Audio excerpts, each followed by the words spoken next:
Hello, long time no see. I am back and ready to start pumping out content on this channel. This was not the video I was expecting to make, but I literally just got home from jiu-jitsu and saw on Twitter that a second official Smash Bros Ultimate tier list has been created. So I wanted to take a look at it and compare it to the first official Smash Bros tier list. But let's take a quick look at how this tier list even came together from Luminosity themselves. Let's take a look at the methodology.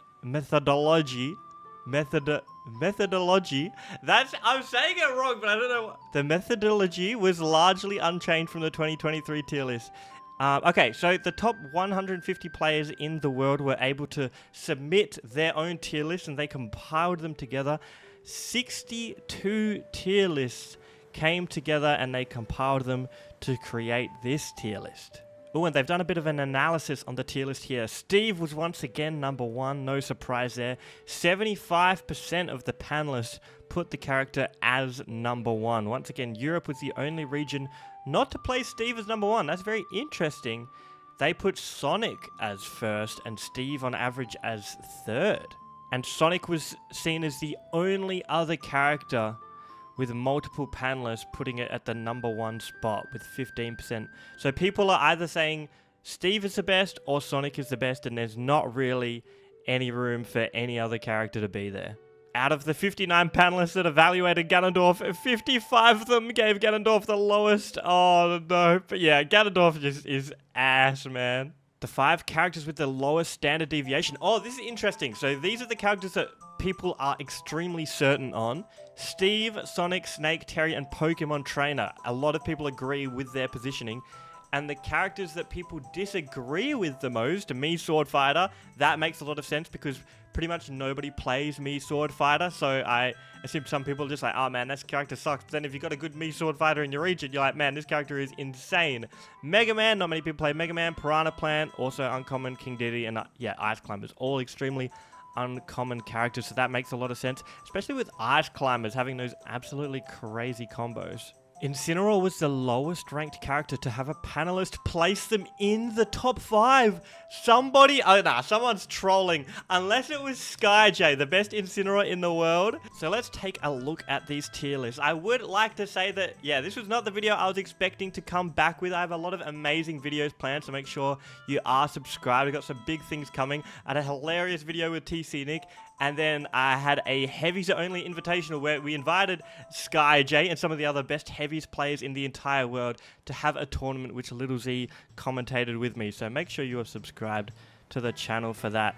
And something I'm noticing straight off the bat is we have the inclusion of E tier with this second tier list. It was D tier with the lowest in the first one, but now we have E tier that has Ganondorf as the only character in E-, and what were they saying again? Like 90% of people agree that Ganondorf is the bottom worst character in the game. Yeah, not much to talk about on that. Ganondorf does suck ass, and not in the fun way. I'm surprised to see King K. Rool down here. Look, he's dropped off a lot from the first tier list. He's passed down like 5 other characters. I think we really have stopped seeing as many King K. Rools who are at that high level of gameplay, and as people get better with characters like Steve and Sonic and Mr. Game & Watch that King K. Rool just cannot deal with, that does make sense that he has dropped off a little bit. Let's move straight onto the D- tier. We have Dr. Mario, Piranha Plant. You guys can see all these characters. The Belmonts down here. Any drastic changes? No, I'm not really seeing any compared to the first tier list. This is looking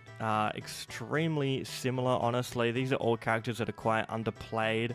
Hang on though, outlier alert. I'm noticing a big difference. Bowser Jr., Lucario, Donkey Kong in the first tier list. Look at Lucario spike up in the second official tier list. I know there have been some amazing Japanese Lucarios doing some stuff recently. A lot of you may not have ever heard of this player, but this is Gachipi from Japan up against Zomba, who's seen as one of the best players in the world, and literally beat Zomba to knock him out of the tournament with that little neutral beater back air combo. So I'm assuming it's this guy pushing up Lucario up the tier list. One of the things I do want to point out is I just feel like these tier lists are extremely biased to how the metagame is currently going, because we've seen Mia, the Game & Watch player, rise up the ranks.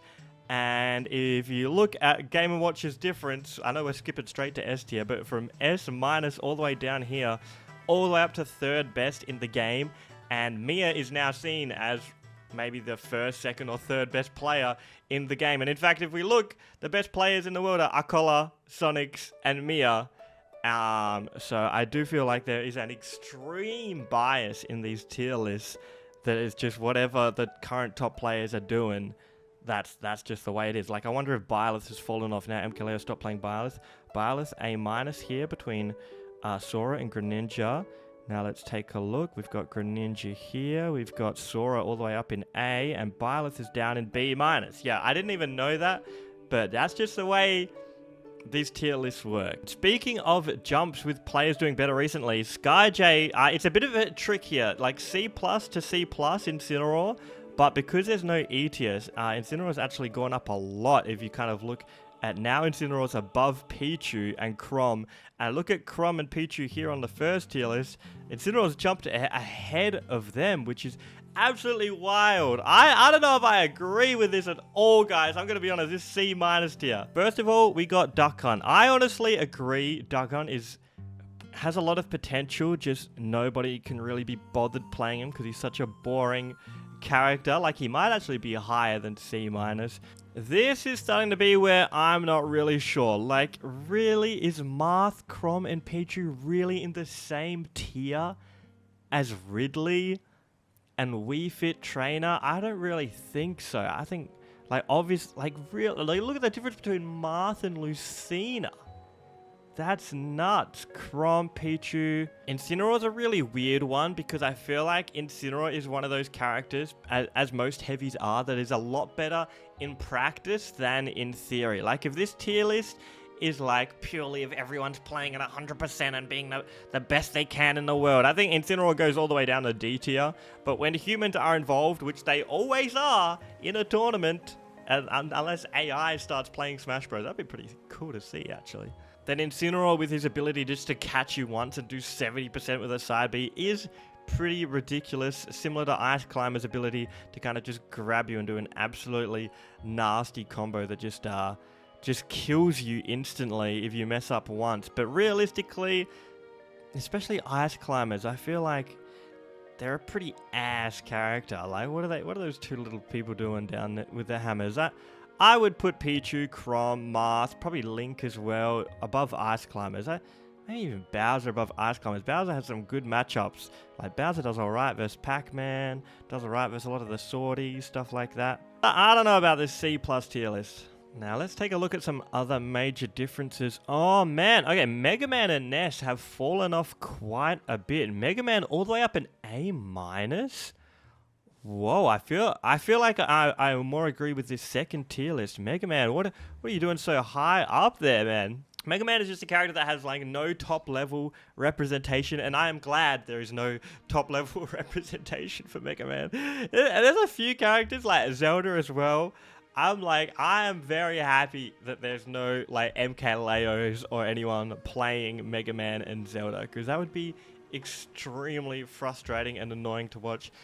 Kind of like Mr. Sonic all the way up here. Like, let's be honest, I don't actually know if Mega Man is that much worse than Sonic, but we just don't have as many players grinding out Mega Man and being extremely annoying and campy with them. But I'm happy with that. Ness has fallen off. My man Ness. Ness is a classic character that as soon as a new game comes out, he's seen as one of the best, and he slowly trickles his way down the tier list. The simpler the character is, the more they slowly drop down the tier list, guys. You could see this with Ike. Ike used to be seen as one of the best characters in the game. Bowser as well, seen as a really good character, but they're simple. You can get good with them fast, and then they just kind of slowly drop off, and people start to expose their weaknesses more and more. And this is terrible recovery as people get better at the game. That's why he's slowly slipping down this tier list. We've got Toon Link above Ness, though. That is Japan coming through once again. Similar to Lucario, Japan has some amazing Toon Links. Yeah, guys, there's this player from Japan, level 1. They are currently seen as the best Toon Link player in the world, currently ranked 57th in the world, defeated players such as Mia, who might be the best player in the world, Yoshidora Umeki. This player right here is absolutely crazy. I don't know if they win this set. Let's just take a look. Oh my god, it's them getting 3-0'd. That is a terrible example. What about this one? Do they win this one? Oh no, they're down 2-1, so they must look, they're terrible. They're terrible on stream. I have heard they're terrible on stream, but amazing off stream. They've been defeating the best players in the world whenever they're not being recorded. A very hidden boss. Oh god. But yeah, level 1 is, I believe, the reason why Toon Link has gone up so much. We got Ken, Hero, Rosalina, Byleth, Pit. Yeah, this all seems pretty standard. These are all kind of the characters that are good, don't have enough crazy BS on their side, or if they do, like Luigi, then they've probably got some major weakness as well. All these, I feel like B tier is the characters that you can start to do really well with. They don't have any absolutely horrible matchups. And these are the characters that could really start winning some big tournaments. I am so surprised, though, to see Sheik so low. This is the character that stands out to me the most as a character I disagree with. This is what I'm talking about, where I feel like it's so biased towards actual tournament results and what top players are doing. I think Sheik should be a lot higher. She can do absolutely everything. She's just very difficult to perform that stuff with. Zero Suit Samus has really fallen off, and we've seen Mars not attend as many tournaments as well. Although I did see him recently take a set off light at a local tournament. I don't know if you guys saw that. Mars went to a local tournament. Yeah, Mars hasn't been around as much, and Zero Suit Samus has fallen off. Terry up very high. Lucina still hanging on up there. Lucina, very good character overall. Kind of have nothing amazing going for her. We've seen, is it Corrin? Wow, Corrin's overtaken Lucina. Look at that, what a huge jump up for Corrin. But I agree, Corrin is very similar to Lucina, but she just has that crazy kill power. She's got some more, things to get the early kills going for her with the pin and the neutral B and stuff like that. But yeah, you guys could take a look at this big A tier. Let me know in the comments, actually, which characters you really agree or disagree with. Pac-Man has certainly fallen off, and once again, T's results have fallen off. The best Pac-Man player in the world. So I really think that is why Pac-Man has fallen down there. Wolf has fallen out of S tier. And I'll be honest, I agree with that. I feel like Wolf is very similar to Lucina. Just such a simple character that as you get better with the kind of crazy techniques and ability your character has, you can really start to just out-damage Wolf and like kill him early off stage and stuff like that. So yeah, once again, what I was saying about those simple characters who slowly fall down the tier list, Wolf was that. Wolf was seen as maybe like top 5 character in the game, and he still is extremely good, but just his simplicity is why he has fallen. Whoa, Roy has fallen off a lot. What is that? 1, 2, 3, 4, 5, 6, 7, 8th in the game on the first tier list, all the way down to, I don't even know, 20th or something? That is very interesting. Let's just keep looking at... Keep taking a look here and not over-explaining everything. Min. Oh god, Min has gone up the tier list, oh boy. Yoshi has gone up a lot, but honestly, this top tier is looking very similar to the first tier list. We have Joker, an amazing character. Diddy Kong and Fox is very interesting how now everyone thinks they're literally S tier, when people thought these characters were extremely bad before Light started playing Fox and Tweak started playing King Diddy. So I find that very interesting. Pete's still seen as really high. Rob as well. This is all very similar. Just the biggest difference by far is that Game & Watch has made a huge leap up, and that is 100%. It has to be because of what Mia has done with Mr. Game & Watch. Mia is seen as potentially the best player in the world now, but Snake as well, making a huge jump up, which is interesting because Game & Watch obviously does quite well against Snake, and usually the way tier lists work is that whatever these top few characters are, if your character gets absolutely destroyed by them, you are falling further down the tier list, because most players at tournaments who are wanting to win are going to be picking these S and A tier characters. Shoutouts to Snake for making the climb. I feel like he's been he's had a bit of a roller coaster ride. People thought he was the best, one of the best in the game when the game came out. He kind of slowly fell off, but then Snake started getting absolutely wild with their ability to control neutral with grenades and C4 and learning a lot of new tech skills that I won't go into in this video. But wow, very impressive for Snake to be up at number 4th. I don't know if I agree with that, honestly. It might be because I've only played Game & Watch and Ness as like my main characters, and they really don't have to deal with Snake's crazy projectiles.